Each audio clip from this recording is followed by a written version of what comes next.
Good evening and welcome to Ville News. I'm Lauren O'Brien alongside Xavier Goodall, here to give you the latest social, state, national, and international headlines. Coming up, we have updates on a mass tech outage linked to Amazon and a jewel heist from the Louvre Museum. Stay tuned because Ville News starts now.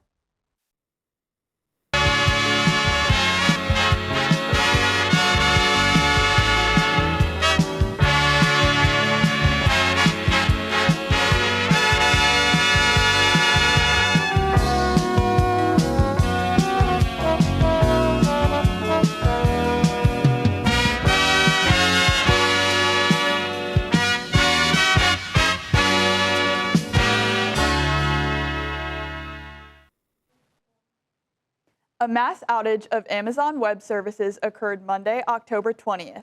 AWS hosts a variety of behind-the-scenes computing services for a variety of government departments, universities, and businesses.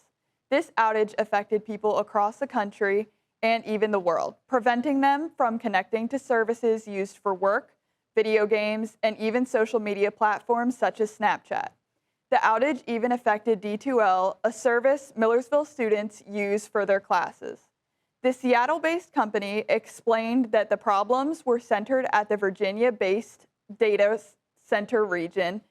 The problem was tracked to DynamoDB, which is a centralized database service that is used for track user information, store key data, and manage their operations. This is not the first time AWS has gone down, with outages occurring in 2023, 2021, 2020, and 2017. The 2021 occurrence was the longest AWS outage in recent history, with companies being affected for more than 5 hours. Connection to an AWS has since been restored. On the morning of October 19th, the Louvre Museum in Paris, France, became the victim of a jewel heist. The culprits had disguised themselves as construction workers and utilized a truck-mounted furniture lift to gain access to a window. They would then proceed to use a disc cutter to infiltrate the Galerie d'Apollon, threaten guards with power tools, and successfully steal 8 of the French crown jewels before making their escape on 2 scooters, all within the span of 7 minutes. No one was injured during the heist, but the stolen objects include a brooch and tiara belonging to Empress Eugenie, an emerald necklace and matching earrings belonging to Empress Marie-Louise, a sapphire tiara, necklace, and earring belonging to Queens Marie-Amélie and Hortense, and a brooch known as the reliquary brooch. Altogether, the jewels were worth about 88 million euros, or around 102 million US dollars, as reported by Paris prosecutor Laure McHugh, who would go on to state in an interview, quote, "The sum is indeed extremely spectacular, but it is in no way comparable to the historical damage caused by this theft," end quote. On Wednesday morning, the Louvre was reopened with the jewel thieves still at large. When we get back, updates on a hazing incident at Rutgers University and Pennsylvania Supreme Court retention information. Ville News will be right back. A serious hazing incident has triggered a suspension of one of the fraternities at Rutgers University in New Brunswick, New Jersey. Early Wednesday, local police officials responded to an off-campus fraternity residence following a disconnected 911 call.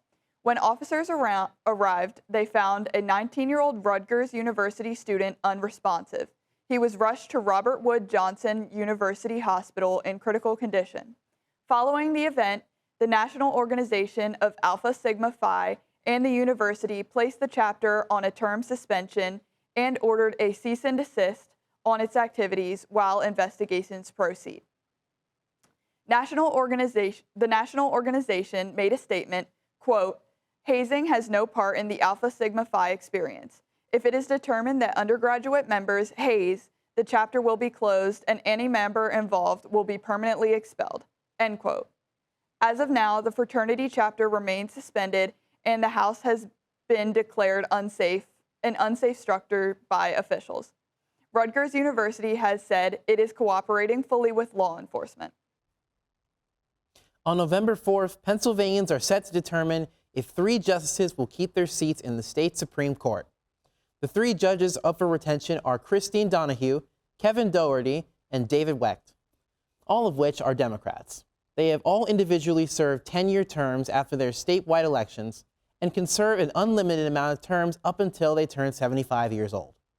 Voters must simply choose to check either yes or no on their ballots to determine the outcome of this election. In the chances that all three of these justices do not win retention, the court would become, quote, deadlocked with a 2-2 partisan split, end quote. The seats would then have to be filled by 2027, which could cause an issue for cases heard through the 2026 midterm elections. In this scenario, the governor, Josh Shapiro, is allowed to appoint a temporary replacement for the time being, but the state Senate must approve. For now, the Pennsylvania Supreme Court remains with the 5 Democrat justices and 2 Republican justices. Up next, we'll take a look at the forecast with Ethan Hughes, Millersville University meteorologist student, with the latest news in the sky. Welcome back, Millersville. My name is Ethan Hughes, student meteorologist, here to give you the latest in Millersville and Pennsylvania weather. Now you can take a look here on the screen. I have current satellite imagery over the United States. As you can see here, we have a low pressure system here forming in the Ohio Valley, which is accompanied with a cold front as well that will come through the mid-Atlantic region. And if you look all the way down here into the Caribbean, we also have Hurricane Melissa. I will get a little bit more into that as we go along in this program. As you can see here, I have sky cam footage live here in Lancaster County.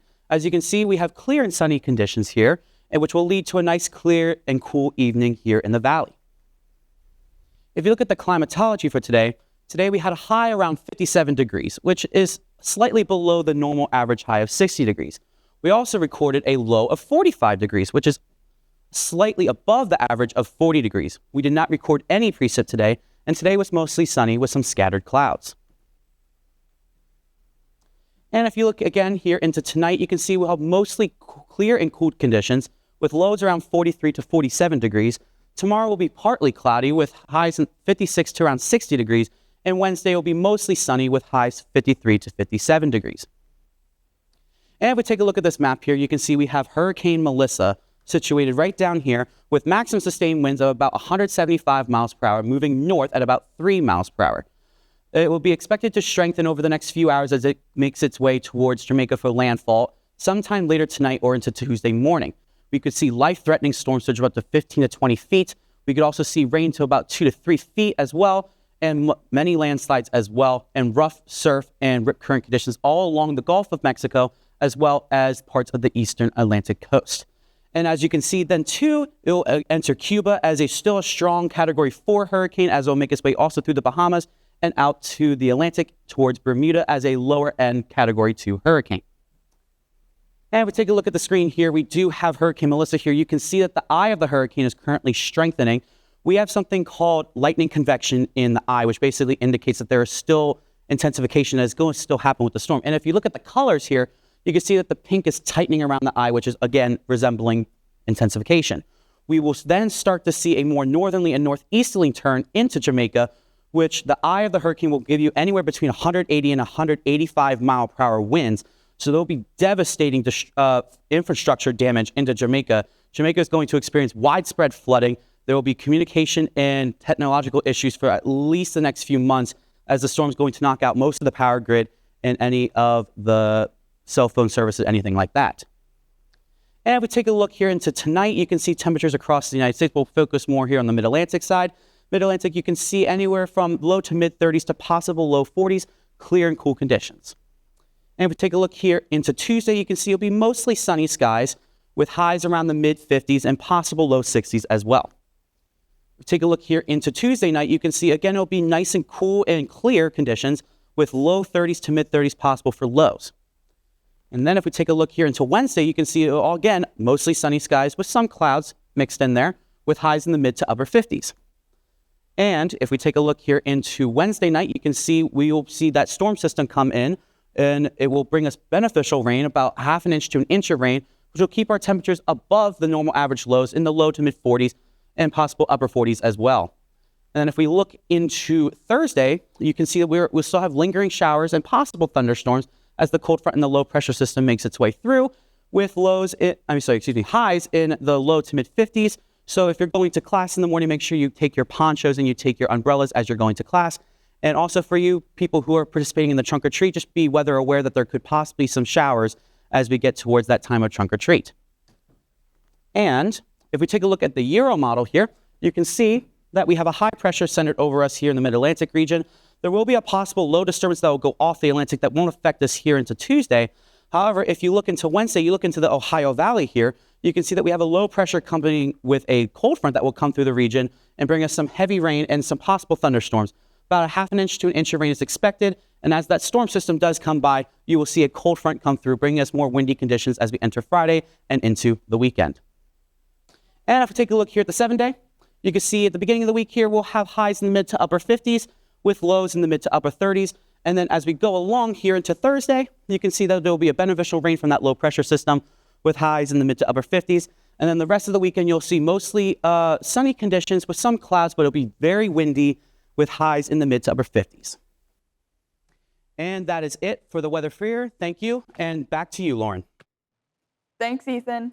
After our break, we'll have updates on a political protest in Lancaster and a call out for Franklin and Marshall mascot ideas. Ville News will be right back. Over 4,000 protesters joined in Binns Park for the second ever No Kings protest on October 18, 2025. The event was one of many held across the nation in protest for the policies and rhetoric of the second Trump administration, organized by Indivisible, Lancaster, and former state Senate nominee Trex Profit. The event consisted of a march across Lancaster and a rally that lasted from 2 to 4 p.m. Various speakers took to the stage to rally the crowd in support of democracy and American values, including Profit State Representative Izzy Smith Waddell. The latter said, quote, "These are people who want what's best for their country, who want this country to have a future, and they're doing it in a way that returns to what the root of this country is about," end quote. In addition, Jamie Arroyo, who is running for the mayor in November 2025 elections, joined the marches throughout Lancaster, while others stayed with the crowd on Queen Street. He had a megaphone in his hand and led the crowd in a chant that went, "No kings, no tyrants, we shall not be silenced," end quote. Arroyo's race, along with many other local elections, will be held on November 4th, 2025. For the last 3 years, Franklin and Marshall College has been without a mascot. Now they're asking the public for new ideas. In September, the college started a mascot working group after students requested the search for a new mascot last school year. This fall, the group put out a public suggestion form on the college's website. As of Saturday, October 18th, F&M received over 200 submissions. The last day to submit a suggestion is December 1st. F&M Director of Media Relations, Pete Durantime, said the group is looking for suggestions that, quote, reflect the founding spirit, end quote, and should take the form of creatures, animals, and figures. Since the institution's founding in 1787, mascots have fluctuated from dogs and a colonial-era figure known as the Diplomat. The Diplomats, Ben and John, were debuted in 2007 and appeared at a number of campus events between their introducement and their retirement in 2021 when they left for good. That's all we have this week for Ville News. Thanks for watching, and be sure to tune in next week for the latest local, state, national, and international headlines.